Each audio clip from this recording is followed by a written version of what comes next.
बिस्मिल्लाहिर्रहमानिर्रहीम, अस्सलाम वालेकुम। Welcome to my YouTube channel maths with Afshan. Students, हम कर रहे थे एक्सरसाइज 7.1। एक्सरसाइज 7.1 के क्वेश्चन नंबर 1 से 6 तक की वीडियो मैं अपने चैनल पर अपलोड कर चुकी हूँ। प्रीवियस तमाम syllabus class 9th national book foundation का मैं अपने चैनल पर अपलोड कर चुकी हूँ। आज की वीडियो में क्वेश्चन नंबर 7 करेंगे। जो बच्चे नए हैं, जो अभी ये वीडियो देख रहे हैं, तो उनके लिए ये कहूंगी कि पिछली तमाम वीडियोस जो कि मैं एक्सरसाइज 7.1 से रिलेटेड अपलोड कर चुकी हूं, तो वो लाजमी देख लें, क्योंकि हमारे ये क्वेश्चन सारे एक दूसरे से लिंक करते हैं। क्वेश्चन नंबर 7 आज हम करेंगे। इसमें आपको कहा गया शो दैट, आपको ये पॉइंट्स गिवन है A B C and D. आपने बताना है कि ये पॉइंट्स जो हैं वो are the vertices of square, यानी स्क्वायर शेप के क्या ये वर्टिसेस हैं। उसके लिए बच्चों आपको पता होना चाहिए, जब भी हमने देखना है कि ये पॉइंट स्क्वायर शेप के वर्टिसेस हैं या नहीं, तो आपने दो चीजों को देखना है। ठीक है, पहले आपने सारे पॉइंट्स की जो लेंथ है, यानी ए से बी तक, बी से सी तक, ये सारी जो लेंथ है ये आपकी जो है वो क्या आनी चाहिए, चारों साइड्स की इक्वल आनी चाहिए। ठीक है, दूसरा आपने ये है कि पाइथागोरस थ्योरम अप्लाई करना है और उसमें देखना है कि आपने कि स्क्वायर शेप में राइट एंगल बनना चाहिए। जब आप पाइथागोरस थ्योरम अप्लाई करेंगे तो अगर आपका राइट हैंड साइड का आंसर लेफ्ट हैंड साइड के इक्वल आ जाता है, तो इसका मतलब ये है कि यहाँ पे क्या 90 का एंगल बनता है। तो स्क्वायर शेप के वर्टिसेस फाइंड करने के लिए कि ये इसके हैं या नहीं है, तो हमें ये दो चीजें देखनी है। इस क्वेश्चन में मजीद हमें कुछ और भी कहा जा रहा है। वो ये कहा जा रहा है also show that the length of its diagonal is same. इसमें आपने डायगोनल भी ड्रा करने हैं। दो डायगोनल जो आप ड्रा करेंगे उनकी लेंथ को भी आपने फाइंड करना है और वो लेंथ भी क्या होनी चाहिए, सेम होनी चाहिए। ठीक है, क्वेश्चन नंबर 7 का सोल्यूशन करते हैं। एक्सरसाइज 7.1 का क्वेश्चन नंबर 7 बच्चों हम सॉल्व कर रहे हैं। ये मैं पॉइंट्स चारों लिख चुकी हूँ, A B C and D. ठीक है, हमने क्या करना है, बताना है कि ये पॉइंट्स वर्टिसेस हैं स्क्वायर शेप के या नहीं। ठीक है, आप स्क्वायर शेप बच्चों मैं आपको यहाँ पे जस्ट एक पिक जस्ट ड्रा करके दिखाती हूँ। ये स्क्वायर शेप है, तो इसमें जो पॉइंट्स है ये देखें, ए इसको कह लेते हैं, इसको बी कह लेते हैं, इसको सी कह लेते हैं, इसको डी कह लेते हैं। मतलब ए से बी तक की जो लेंथ है वो आपने फाइंड करनी है, मतलब डिस्टेंस फाइंड करना है, बी से सी तक का, सी से डी तक का और डी से ए तक या ए से डी तक का। इन सारों का ये जो चार डिफरेंस आप फाइंड करेंगे, चारों के जो डिस्टेंस है, ये चारों डिस्टेंस आपके इनकी लेंथ इक्वल आनी चाहिए। ठीक है, तो अब हम इसको 1 बाय 1 फाइंड कर लेते हैं।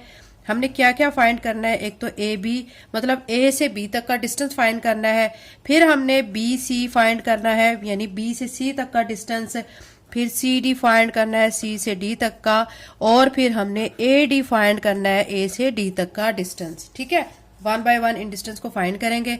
सबसे पहले ए बी को फाइंड करेंगे। ए बी फाइंड करने के लिए ए पॉइंट ले लेंगे 4 और 2 और बी पॉइंट हमारा आ जाएगा 7 और 2। ठीक है, तो अब क्या करेंगे, इनको हम x1 y1, इसको x2 और इसको y2 कह लेंगे। डिस्टेंस फार्मूला लगाएंगे। ठीक है, डिस्टेंस फार्मूला आपको पता है क्या होता है, x2 minus x1 whole square plus y2 minus y1 whole square. ठीक है, अब इसमें वैल्यूज को पुट करेंगे। x2 हमारा क्या है, यहाँ पे देख सकते हैं 7 माइनस x1 4 है। ठीक है, इसका स्क्वायर कर देंगे प्लस y2 हमारा 2 है माइनस y1 2 है, इसका स्क्वायर कर देंगे, इसके ऊपर स्क्वायर रूट आ जाएगा।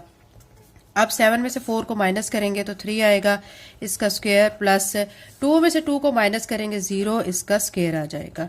अब 3 का स्क्वायर ओपन करेंगे तो बच्चों क्या बनेगा, 9 बनेगा, और ये 0 का स्क्वायर ओपन करेंगे तो 0 मतलब ये 9 आ जाएगा। और 9 जो है स्क्वायर रूट से जब बाहर उसको हम निकालेंगे तो वो किसके इक्वल आ जाएगा, 3 के इक्वल आ जाएगा। ये हम ए बी डिस्टेंस फाइंड कर चुके हैं, हमारा क्या आ चुका है, 3 आ चुका है। अब हमने इसी तरह बी सी फाइंड कर लेना है। बी सी फाइंड करने के लिए आपने क्या करना है, बी और सी पॉइंट ले लेने हैं। बी पॉइंट हमारे पास 7 और 2 और सी जो है वो हमारे पास 7 और 5 है। ठीक है, इसको भी हम इसी तरह कहेंगे x1 y1 x2 y2। बच्चों ये क्वेश्चन थोड़े लेंथी हैं, ठीक है, लेकिन बहुत इजी क्वेश्चंस हैं। आपने इसको एक दफा अच्छे से समझ लेना है, तो फिर बाकी क्वेश्चंस आप खुद से कर सकते हैं। अब हम डिस्टेंस फार्मूला अप्लाई करेंगे, x2 minus x1 whole square plus y2 minus y1 whole square. अब वैल्यूज को पुट कर देंगे। x2 हमारे पास 7 है, 7 लिख के माइनस x1 7 है, ये लिख के इसका स्क्वायर प्लस y2 हमारे पास 5 है, माइनस y1 2 है, इसका स्क्वायर इसके ऊपर आ जाएगा स्क्वायर रूट। ठीक है, यहाँ तक क्लियर हो गया। अब क्या करेंगे, इनको माइनस कर लेते हैं। 7 में से 7 को माइनस करेंगे तो 0 आ जाएगा, इसका स्क्वायर प्लस 5 में से 2 को माइनस करेंगे 3, इसका स्क्वायर। आपको पता है 0 का स्क्वायर तो 0 के इक्वल होता है। ठीक है, और 3 का स्क्वायर 9 के इक्वल होता है। 0 में 9 को ऐड करेंगे तो क्या आ जाएगा 9bc, यानी यहां से हमारा क्या आ चुका है, स्क्वायर रूट 9 जो है वो किसके इक्वल होता है 3 के। ये हम bc को भी फाइंड कर चुके हैं। ठीक है, अब हमने दो चीजें तो फाइंड कर ली हैं, एक a भी फाइंड कर चुके हैं, उसका 3 आंसर आया है। दूसरा हमने bc फाइंड किया, उसका भी 3 आ चुका है। दो साइड्स का जो है हमारा आंसर इक्वल आ चुका है। अभी हमारी दो साइड्स बाकी हैं। ठीक है, अब cd और ad इन दोनों का भी हम फाइंड कर लेते हैं कि इनका डिस्टेंस क्या क्या आ रहा है। तो देखते हैं कि वो फिर चारों साइड्स इक्वल आती हैं लेंथ में कि नहीं। तो अब हम क्या फाइंड करेंगे, अब cd को फाइंड करेंगे। a b bc फाइंड कर चुके हैं, अब cd फाइंड करते हैं। अब बच्चों हमने सी डी फाइंड करना है, उसके लिए सी पॉइंट 7 और 5 और डी 4 और 5 हमें लिख चुकी हूँ। सी डी यहाँ लिख के, ठीक है, इसको क्या कहेंगे, इसको x1, इसको y1, इसको x2, इसको y2 कह लेंगे। अब क्या करेंगे कि अब यहाँ पे हमने डिस्टेंस फार्मूला अप्लाई करना है, x2 minus x1 whole square plus y2 minus y1 whole square. ठीक है, अब वैल्यूज को पुट करेंगे। x2 की वैल्यू क्या है, 4 है, 4 लिख के माइनस x1 की वैल्यू 7 है, 7 लिख के इसका स्क्वायर प्लस y2 5 है, माइनस y1 5 है, इसका स्क्वायर कर देंगे, इस सारे के ऊपर आ जाएगा स्क्वायर रूट। ठीक है, अब क्या करेंगे, 4 में से आपने 7 को माइनस करना है, क्योंकि बड़ी रकम 7 की है उसके साथ माइनस का साइन है। जब हम इसको माइनस करेंगे तो माइनस आएगा, 7 माइनस 3 आ जाएगा, इसका स्क्वायर प्लस 5 में से 5 माइनस किया 0। ठीक है, इसका स्क्वायर। अब -3 को जब बच्चों -3 से मल्टीप्लाई करते हैं ना हम, तो क्या हो जाएगा, वो +9 में कन्वर्ट हो जाएगा। +9 और 0 का स्क्वायर 0 के इक्वल होता है, तो यहाँ से 9 में 0 को ऐड करेंगे 9। तो सी डी हमारा यहाँ से क्या आ जाएगा, देखें स्क्वायर रूट ऑफ 9 किसके इक्वल होता है, 3 के। ये हमारा थर्ड जो है वो डिस्टेंस आ चुका है, यानी सी से डी तक का। अब हमने 4 डिस्टेंस को फाइंड करना है। 4 डिस्टेंस हमारा क्या था, 4 डिस्टेंस हमारा है सी से डी तक कर चुके हैं, हम ए से डी तक करेंगे। ठीक है, ए से डी तक का डिस्टेंस फाइंड करने के लिए हम ए पॉइंट जो है वो लिखेंगे। ए हमारे पास 4 और 2 है, और डी जो है वो हमें क्या गिवन है, डी हमारे पास 4 और 5 है, ये लिख लेंगे। इसको x1, इसको y1, इसको x2 और इसको y2 कह लेंगे। अब ए डी इसी तरह आ जाएगा, और यहाँ पे हम लगा लेंगे distance formula, x2 minus x1 whole square plus y2 minus y1 whole square. ठीक है, वैल्यूज को पुट करेंगे। x2 की वैल्यू क्या है, यहाँ पे 4 है, 4 माइनस x1, x1 देखें बच्चों यहाँ पे 4 है तो 4 लिखेंगे, इसका स्क्वायर कर देंगे, प्लस y2 हमारे पास यहाँ पे देख सकते हैं 5 है, 5 लिख के माइनस y1 2 है, इसका स्क्वायर कर देंगे। ठीक है, 4 में से 4 को माइनस करेंगे तो 0, इसका स्क्वायर प्लस 5 में से 2 को माइनस किया, इसका 3 आ जाएगा, उसका स्क्वायर हो जाएगा। 0 का स्क्वायर 0 के इक्वल होता है, 3 का स्क्वायर 9 के इक्वल होता है। 0 में 9 को ऐड करेंगे तो 9 आ जाएगा। तो हमारा यहाँ से ए डी जो है वो स्क्वायर रूट ऑफ 9 किसके इक्वल होता है, 3 के। तो ये हमारा चौथा आंसर आ चुका है। आप देख सकते हैं बच्चों, हमने जो 4 लेंथ फाइंड की है, चारों लेंथ हमारी इक्वल आ गई हैं।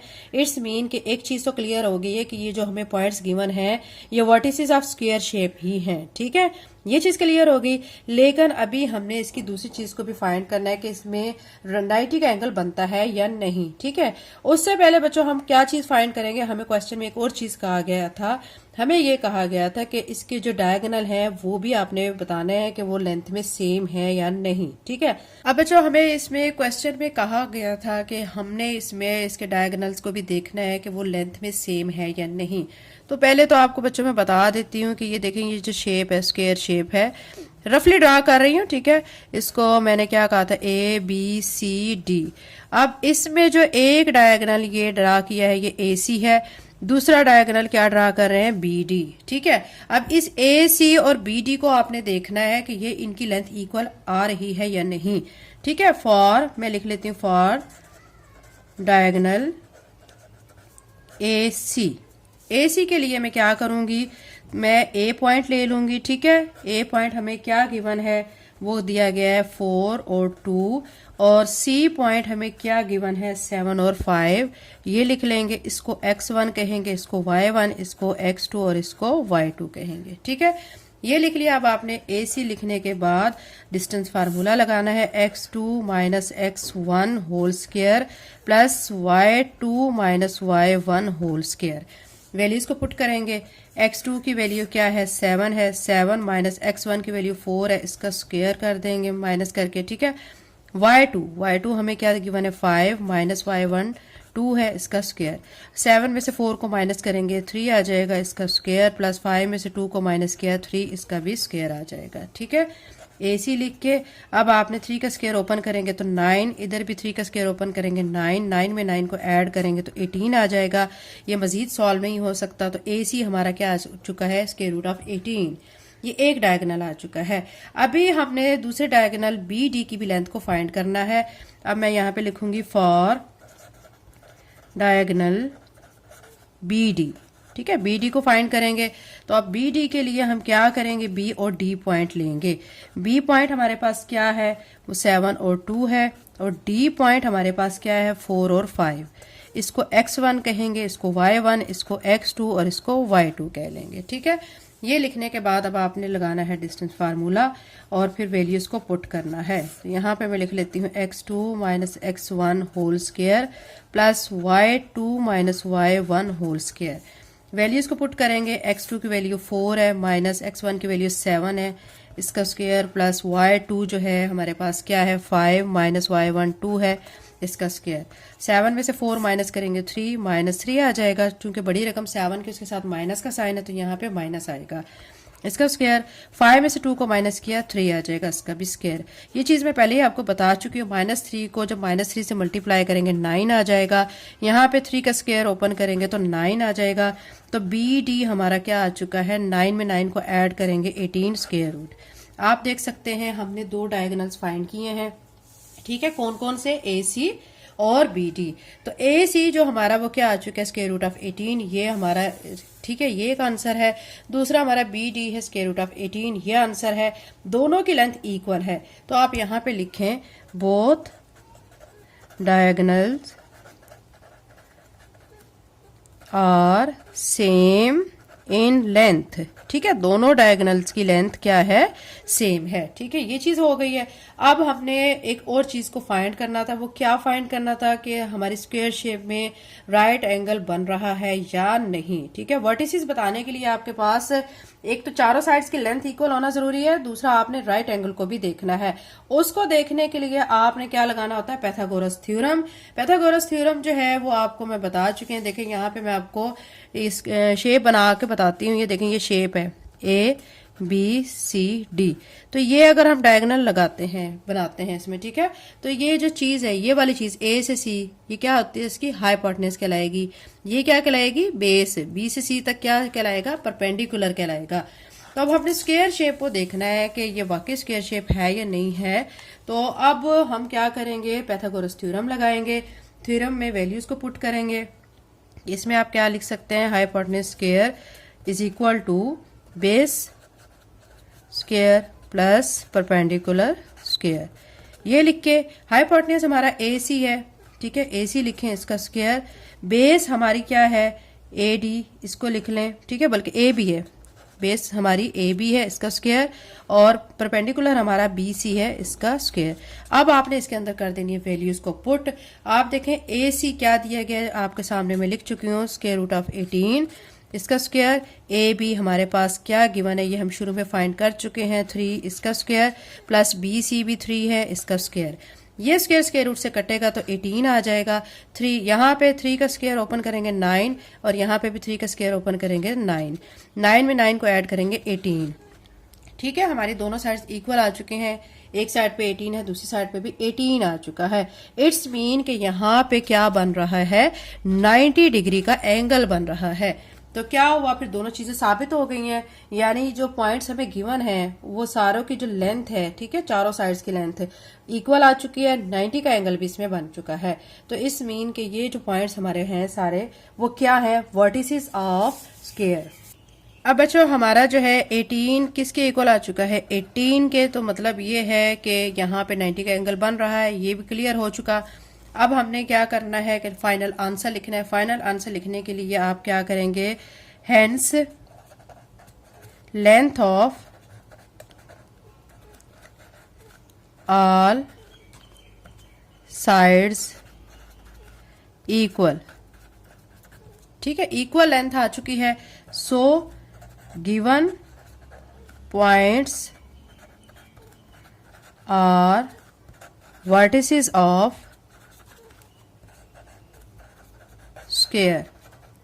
ठीक है, यहां पे एक और चीज भी आप ऐड करेंगे, इससे ऊपर आप लिखेंगे एंगल इज